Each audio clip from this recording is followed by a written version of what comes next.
बच्चों, जब हम लिविंग थिंग्स की बात करते हैं तो हमारे ध्यान में सबसे पहले क्या आते हैं? एनिमल्स, और उसके बाद आते हैं प्लांट्स। तो आज की वीडियो में हम प्लांट्स अराउंड अस इसके बारे में जानेंगे। In this we will learn about different plants like trees, shrubs and herbs, creepers and climbers, parts of plants and function of the various parts of the plants. तो चलिए हम बात करते हैं कुछ ऐसे प्लांट्स की जो बहुत बड़े होते हैं। Some plants are very big, they have strong, hard and woody stem, जिसे हम क्या कहते हैं? ट्रंक कहते हैं। And they live for many many years, बहुत बहुत साल तक रहते हैं। जानते हैं ऐसे प्लांट्स को हम क्या कहते हैं? These plants are called trees. चलिए अब हम कुछ और प्लांट्स के बारे में बात करते हैं। कुछ ऐसे प्लांट्स होते हैं बच्चों जो कि ट्री से थोड़े से छोटे होते हैं, और these smaller plants are called shrubs. जैसे कि तुम अभी पिक्चर में देख रहे हो, तुलसी है, कॉटन है, जैस्मीन है, चमेली है। यह स्टेम शुरू में तो ग्रीन होता है, बट बाद में ये हार्ड होके वुडी स्टेम बन जाता है, और इनकी जो ब्रांचेस होती हैं वो ज़मीन के बिल्कुल पास होती हैं, और ये live for only few years, ये कुछ वर्षों के लिए ही रहते हैं। So what are these are shrubs. चलिए अब हम चर्चा करते हैं कुछ ऐसे पौधों की जिन्हें हम जड़ी बूटियाँ कहते हैं, यानी कि ऐसे छोटे पौधे जिनका स्टेम बहुत ही कमज़ोर होता है और उसमें लकड़ी नाम की चीज़ कुछ भी नहीं होती, और ये हमेशा ग्रीन रहती है। जानते हो, जितने भी फ्लावरिंग प्लांट्स हैं, जितने भी फूलों वाले पौधे हैं, ये सभी क्या हैं?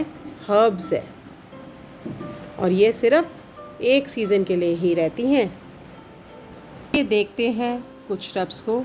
ये है हमारी मिंट, ये है धनिया। आप देख रहे हो इसका स्टेम ग्रीन है और सॉफ्ट है, आसानी से टूटा जा सकता है। पालक, स्पिनच, सनफ्लावर, ये भी एक हर्ब है।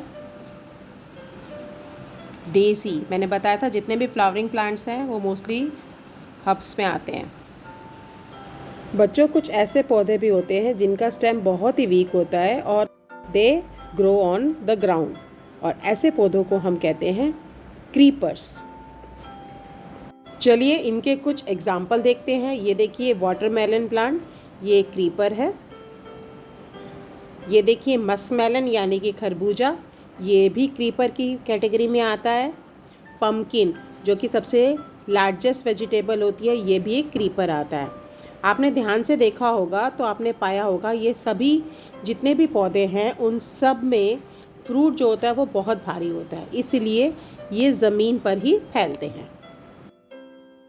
अब हम एक और कैटेगरी की बात करते हैं। कुछ ऐसे पौधे भी होते हैं जिनका स्टेम क्रीपर्स की तरह सॉफ्ट होता है, बट ये स्टेम जो होता है वो क्लाइंबिंग स्टेम होता है। ये बेलें कहलाती हैं, और ये ऊपर की ओर बढ़ती हैं ज़मीन में अगर इनको सहारा दे दिया जाए। चलिए हम कुछ एग्जांपल्स देखते हैं। ये देखिए फेमस हमारी जो वाइन है वो है ग्रेप वाइन, अंगूर। ये मनी प्लांट तो आपने देखा ही होगा, इसको भी सहारे की ज़रूरत होती है। एक और क्लाइंबर है हमारा स्वीट पी प्लांट, यानी मटर का पौधा। ये देखिए ये बोगनविलिया प्लांट है, इसको भी हम क्लाइंबर कहेंगे, और ये बहुत सुगंधित फूल है मधुमालती के। चलिए अब हम एक एक पार्ट ऑफ प्लांट को स्टडी करते हैं। तो सबसे पहले आते हैं हम रूट्स पर। In plant there are two types of root system are found. पहला जो रूट सिस्टम है that is called tap root, और दूसरा कहते हैं फाइब्रस रूट को। तो चलिए अब हम पहले सिस्टम में टैप रूट सिस्टम के बारे में जानते हैं। तो किसी पेड़ को, जैसे कि बरगद का पेड़ है, पीपल का पेड़ है या अमरूद का पेड़ है, उसको उखाड़ सकते हैं ज़मीन से? नहीं ना। बोलते हैं ताकत लगाते हैं, फिर भी हम उसे उखाड़ नहीं सकते। जानते हो इसका राज कहाँ छुपा हुआ है? इसका राज छुपा हुआ है उसकी रूट्स में। जब हम ऐसे पौधों की बात करते हैं तो बच्चों इस चित्र को देखो, ये जो पेड़ है उसकी रूट्स कैसे बिखरी हुई हैं ज़मीन में और कितना गहरी गई हैं, और उसमें से एक रूट जो होती है वो मेजर होती है, जिसे हम मेन रूट कहते हैं और बाकी सारी रूट उससे दाएं बाएं होकर निकलती हैं। जब हम ऐसे पौधे और प्लांट की बात करते हैं तो ऐसा जो पौधा होता है, आंधी हो तूफान हो, आसानी से नहीं उखड़ता, बहुत दम लगाना पड़ता है, ताकत लगानी पड़ती है, क्रेन भी उसको नहीं खींच पाती है क्योंकि उसका टैप रूट सिस्टम बहुत अच्छा होता है। दूसरी बात, ये जो टैप रूट होती है, एक तो ये ज़मीन में गहरी चली जाती हैं, नंबर एक, पौधे को मजबूती देती है ना, और ये ज़मीन में गहरी होकर पानी भी चूस लेती हैं बहुत सारा, ठीक है। और तीसरी बात, ये जो टैप रूट होती है बेटा, ये पौधे में एक्स्ट्रा भोजन को स्टोरेज करने का काम करती है। कुछ ऐसे पौधे भी होते हैं जिनके हम रूट्स खाते हैं। जानते हो वो कौन कौन से पौधे हैं? ये देखिए, ये है वो पौधे, आपका टर्निप है, मूली है, गाजर है, चुकंदर है, पोटैटो यानी कि शक्करकंदी, ये भी हमारी क्या है? रूट है। तो आपने देखा कि हम बहुत सारी रूट्स को भी अपने भोजन में शामिल करते हैं। चलिए अब हम वापस इस फोटो पर आते हैं। मैंने आपको एक रूट सिस्टम बता दिया, अब मैं दूसरे रूट सिस्टम की ओर आ रही हूँ, दैट इज़ फाइब्रस रूट। अब ये फाइब्रस रूट जैसा कि नाम से ही स्पष्ट है, फाइबर जैसी है, कि कोई भी मेन रूट नहीं है इसमें। देखो टैप रूट में तो ये मेन होती है ना, ये देखो, ये दिख रही है आपको, एक मेन रूट होती है और उससे बाकी सारी ब्रांचेस निकलती हैं। अब इसमें भी देखो, ये मेन रूट है और इससे आप ब्रांचेस निकल रही हैं, ये टैप रूट सिस्टम है। बट जब मैं फाइब्रस रूट की बात करती हूँ तो उसमें कोई भी मेन रूट नहीं होती और बहुत सारी मैनी ब्रांचेस एक ही जगह से निकलती हैं। अब इसके फ़ायदे भी हैं। क्या फ़ायदा है कि इसमें रूट्स जो होती हैं वो ज़मीन में काफ़ी ऊपर रहती हैं, तो जो भी मिनरल खाद होता है वो आसानी से एब्जॉर्ब की जाती है। बट ऐसे रूट्स जो होती हैं ये हम खा नहीं सकते हैं बेटा, इन रूट्स को, क्योंकि ये भोजन को संग्रह करके नहीं रख सकती। तो फिर ये रूट्स कहाँ काम आती हैं? आप जानते हैं कि ये जो फाइब्रस रूट होती हैं कौन कौन से पौधों में पाई जाती हैं? चलो हम आपको बताते हैं। ये देखिए, ये वीट प्लांट है और यहाँ इसकी अगर मैं रूट्स के बारे में ध्यान से देखो तो आपको ये फाइब्रस रूट दिखेगी, है ना। और आपको पता है गेहूं का जो पौधा होता है आसानी से उखाड़ सकते हैं हम, इसका मतलब इसमें इतनी मजबूती नहीं होती क्योंकि जो रूट्स होती हैं वो ज़मीन में काफ़ी ऊपर की ओर होती हैं। इस चित्र में भी समझ सकते हैं कि देखो रूट्स जो है वो काफ़ी ऊपर की ओर है, इसलिए जो ऐसे पौधे होते हैं इनको हम आसानी से उखाड़ सकते हैं। चलिए अब ये दूसरे चित्र को देखिए। ये जो आपको पौधा दिख रहा है ये है बैम्बू प्लांट, बांस का पौधा, और यहाँ भी इसकी रूट्स कैसी हैं? फाइब्रस है। आपको पता है गन्ना जो है ये भी इसी कैटेगरी में आता है।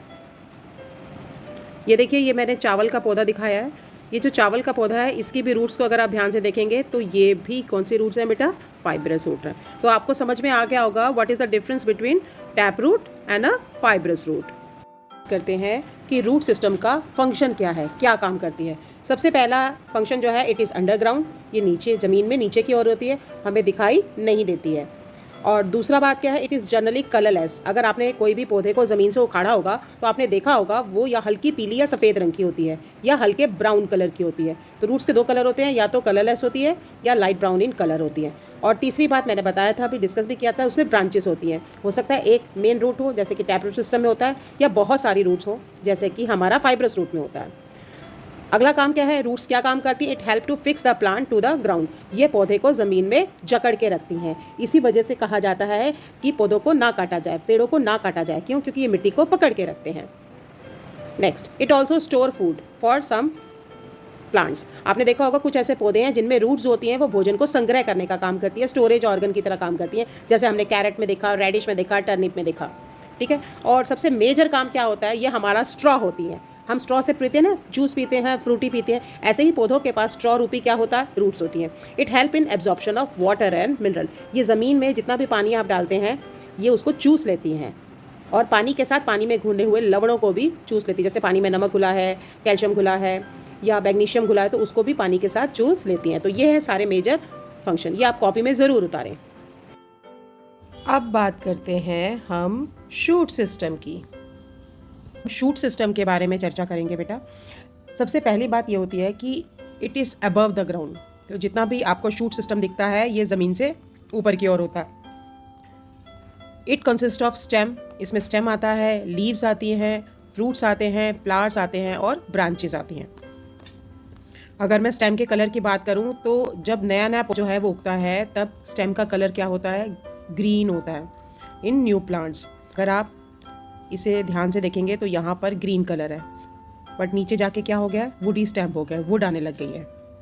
और यही पौधा जब बड़ा हो जाता है, बड़ा पेड़ बन जाता है, ट्री बन जाता है, देन इट बिकम हार्ड और वुडी लेटर ऑन। तो वही स्टेम जो है वो बाद में हार्ड हो जाता है और वुडी लक्कड़ वाला स्टेम बन जाता है। ये देखिए, आप ये देख रहे होंगे और ये जो होता है ये ट्री को सपोर्ट भी करता है, शूट सिस्टम। इस ट्री का स्टेम तो आप पहचान ही गए होंगे, ये कौन सा ट्री है, ये बैनियन ट्री है, क्योंकि इसकी हैंगिंग रूट्स होती हैं। अब कुछ ऐसे ट्रीज़ होते हैं बेटा जिनका स्टेम जो होता है वो हार्ड या वुडी नहीं होता, ये लीफी होता है, लीफी लाइक होता है, यानी पत्तों की तरह, जिसमें सबसे पहला आता है ये बनाना। बनाना का स्टेम देखेंगे तो वो हार्ड नहीं होता, वो पत्तों से बना होता है। और हमारे देश के बहुत सारे ऐसे भाग हैं, जैसे केरल है, उसमें बनाना के स्टेम की वेजिटेबल्स भी बनती हैं। अब यहाँ देखो कुछ ऐसे प्लांट्स होते हैं जिसमें स्टेम जो होता है वो फूड स्टोर करने का काम करता है।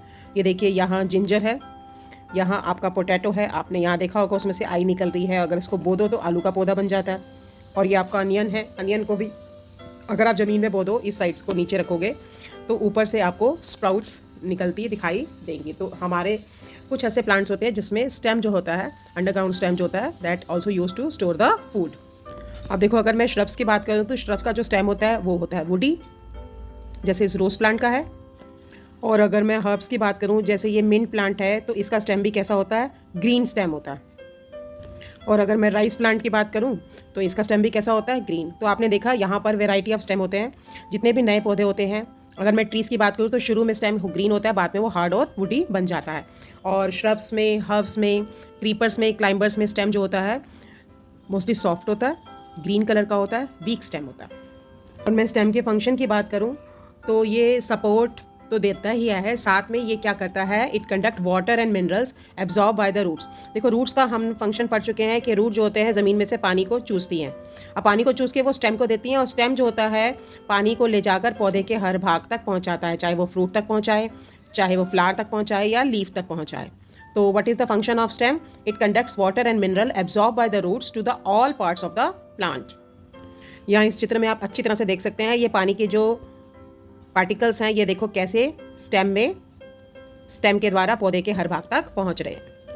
अब हम स्टेम के थर्ड फंक्शन की बात करते हैं। स्टेम और थर्ड फंक्शन है कि it transport the food made by the leaves to the all parts of the plant.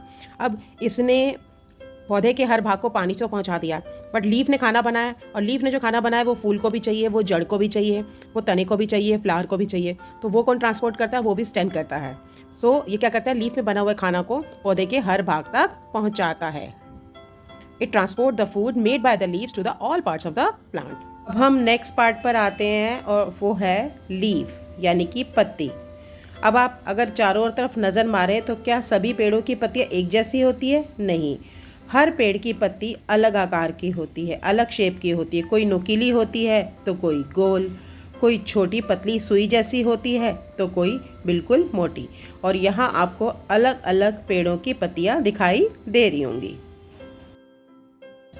जब हम लीफ को ध्यान से देखते हैं तो हमें लीफ का वो पोर्शन जहाँ पर ये स्टेम से अटैच होती है उसे हम कहते हैं स्टॉक। और लीफ पर आपको नसें जैसी कुछ संरचनाएं दिखेंगी, दीज आर कॉल्ड वेन्स। जैसे हमारे शरीर में ब्लड वेसल्स होती हैं जिनमें ब्लड जो है वो फ्लो करता है, इसी प्रकार से लीफ के अंदर छोटी छोटी नालियाँ होती हैं जिन्हें हम वेन्स कहते हैं। इस चित्र में आपको बहुत अच्छी तरह से दिख रहा होगा कि लीफ का ये स्टॉक होता है, मिड की जो लाइन होती है ये होती है लीफ की मिड रिप, और ये लीफ के जो चारों ओर की आकृति होती है इसे हम बोलते हैं लीफ मार्जिन, और इसमें जो नसें बननी होती हैं दीज आर कॉल्ड वेन्स, और इस पूरे को हम कहते हैं लीफ ब्लेड। अब है कि लीफ का काम क्या है। सबसे पहले आपको पता होना चाहिए कि लीफ का कलर क्या होता है, और वो होता है green colour. The green colour is due to the presence of a green colour pigment called chlorophyll. तो पौधे की पत्ती में एक खास तरह का हरे रंग का पदार्थ होता है जिसका नाम होता है chlorophyll. So what is the another function of leaf? अब लीफ दूसरा काम क्या करती है? Leaf is also called the kitchen of the plant, यानी कि लीफ को पौधे की किचन कहा जाता है। क्यों कहा जाता है? Because it make the food by the process photosynthesis. Photosynthesis एक प्रोसेस होता है बच्चों जिसके द्वारा लीफ जो होती है वो अपना खाना बनाती है। चलिए हम थोड़ा सा उसके बारे में पढ़ते हैं। Leaf prepare the food by the process called photosynthesis. Photosynthesis के लिए सबसे पहली चीज़ चाहिए सन, यानी ये सिर्फ सूरज के प्रकाश में हो सकता है, सूरज की उपस्थिति में। और लीफ पानी लेकर, पानी कहाँ से लेती है? सॉइल से, मिट्टी से, थ्रू रूट। क्लोरोफिल की प्रेजेंस में, क्योंकि लीफ का जो ग्रीन कलर होता है उसको क्लोरोफिल कहते हैं। और हवा से ये कार्बन डाइऑक्साइड गैस लेकर अपना खाना बनाती है। क्या बनाती है? खाना। और इस प्रोसेस में निकलती है ऑक्सीजन। इसलिए कहा जाता है कि पेड़ों को लगाओ ताकि हमें ज़्यादा से ज़्यादा ऑक्सीजन मिले। और आप जानते हैं लीफ सिर्फ किचन ही नहीं है, लीफ जो है वो पौधे की नाक भी है, यानी कि उसका ब्रीदिंग ऑर्गन भी है। आपने देखा होगा पेड़ों पे कोई नाक नहीं होती, तो क्या पेड़ सांस नहीं लेते? पेड़ सांस लेते हैं, क्योंकि पेड़ लिविंग थिंग्स होते हैं, क्योंकि प्लांट्स लिविंग थिंग्स होते हैं। अब लिविंग थिंग्स होते हैं तो सांस कहाँ से लेंगे? लीफ की पत्ते की निचली सतह पर छोटे छोटे छेद होते हैं जिन्हें हम कहते हैं स्टोमेटा। देखिए यहाँ पर मैंने स्टोमेटा दिखाया हुआ है। ये स्टोमेटा जो होते हैं ये बंद होते हैं और खुलते हैं और इन्हीं के द्वारा हवा जो होती है अंदर जाती है और बाहर जाती है। ये मैंने एक लीफ दिखा रखी है और इसमें आपको जो छोटे छोटे स्पॉट्स दिखेंगे ये सारे स्टोमेटास हैं और ये जो ग्रीन कलर दिख रहा है ये सारा क्लोरोफिल है। अब लीफ जो होती है वो तीसरा काम भी करती है। पहला काम ये फोटोसिंथेसिस करती है, दूसरा काम ये ब्रीदिंग में मदद करती है, तीसरा है कि ये अगर हम पौधे में एक्स्ट्रा पानी अप्लाई करते हैं देते हैं तो ये एक्स्ट्रा वाटर को भी अपने पत्तों पे जो छोटे छोटे छेद होते हैं जिन्हें हम स्टोमेटा कहते हैं उनके द्वारा बाहर निकालती है। ये देखिए जब एक्स्ट्रा पानी पौधे को मिलता है तो लीफ की अंडर सरफेस से स्टोमेटा के जरिए एक्स्ट्रा पानी भी भाप बनकर उड़ जाता है। इस प्रोसेस को बोलते हैं ट्रांसपीरेशन। अब मैं यहाँ पर कुछ ऐसी लीव्स बात कर रही हूँ जो लीफ फूड स्टोरेज का काम करती है, ठीक है। तो in some plants leave store food and we eat leaves of these plants. कौन कौन से वो प्लांट्स हैं? जैसे स्पिनच है, पालक है, ये सलाद का पत्ता आपने बर्गर में भी खाया होगा, सैंडविच में खाया होगा, कैबेज है, बंद गोभी। कुछ और बात करूँ तो धनिया यानी कि कोरिएंडर है, फिर हमारा फेनुग्रीक आती है यानी कि मेथी, और हमारा पुदीना। तो ये कुछ लीव्स हैं जो कि हम खाते भी हैं। Let's come to the most beautiful part of a plant and that is flower. हम अपने आसपास जितने भी फ्लावर्स देखते हैं बच्चों वो डिफरेंट कलर्स के होते हैं, शेप के होते हैं और सुगंध के होते हैं। यहाँ मैंने कुछ फ्लावर्स की बात करी है। अगर मैं फ्लावर्स में सबसे बड़े फ्लावर्स की बात करूँ तो सबसे बड़ा फूल है वो है रेफ्लेशिया। ये देखिए ये रेफ्लेशिया है और इसमें सड़े हुए मांस की गंध आती है और ये दुनिया का सबसे बड़ा फूल है।